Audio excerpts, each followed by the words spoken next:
জয় মা। কৃপাং কুরু মহাদেবী সুতেষু প্রণতেষু চ চরণাশ্রয় দানেন কৃপাময়ী নমস্তুতে।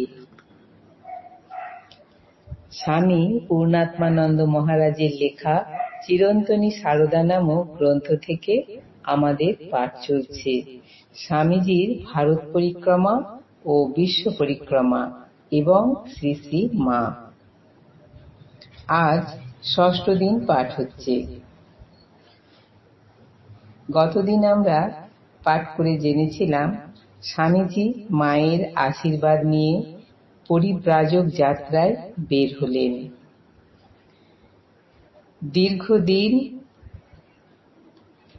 পরে নানা স্থান পর্যটন করে স্বামীজি এসে পৌঁছলেন ভারতের দক্ষিণতম প্রান্ত কন্যাকুমারিকায় এবং ভারতের শেষ শিলাখণ্ডে ধ্যানাসনে বসে তিনি স্থির করলেন আমেরিকায় যাবেন।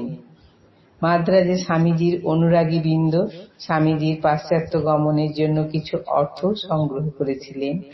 এমন সময় স্বামীজির মনে হল, আমি খেয়ালে চলছি না তো, উৎসাহে গা ভাসিয়ে দিইনি তো, যেরূপ ভেবেছি এবং যেরূপ পরিকল্পনা করেছি তার ভেতর কোনো সত্য আছে তো?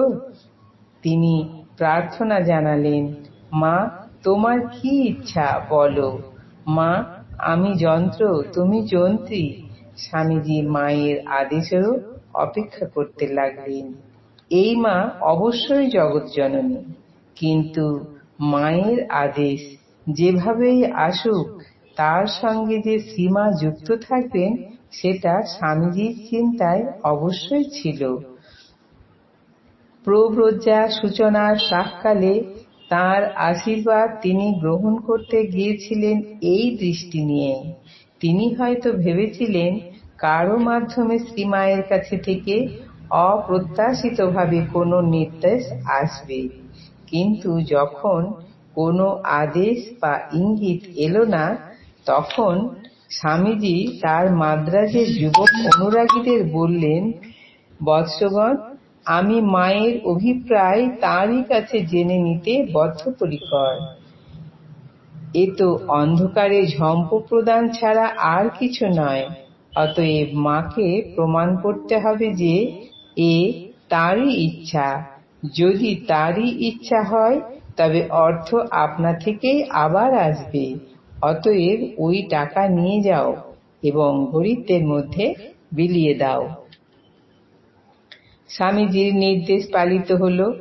এরপর থেকে স্বামীজির মধ্যে একটি বিশেষ পরিবর্তন দেখা গেল।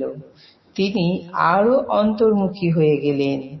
স্বামী গম্ভীরানন্দ লিখেছেন, মনের অন্তরতম প্রদেশে ডুবিয়া গিয়া শ্রীরামকৃষ্ণ ও জগজ্জননীর শ্রীচরণে আলোক লাভ ও পথের সন্ধানের জন্য তিনি আকুল প্রার্থনা জানাইতে লাগিলেন।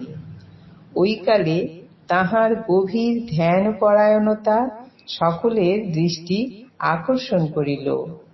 অশেষ প্রতিভাশালী সন্ন্যাসী তখন যেন অসহায় বালকের ন্যায় উৎকর্ণ হইয়া মায়ের আহ্বানের অপেক্ষা করিতে থাকিলেন আর হৃদয়ে সম্পূর্ণ বিশ্বাস রাখিলেন মায়ের ডাক অবশ্যই আসিবে।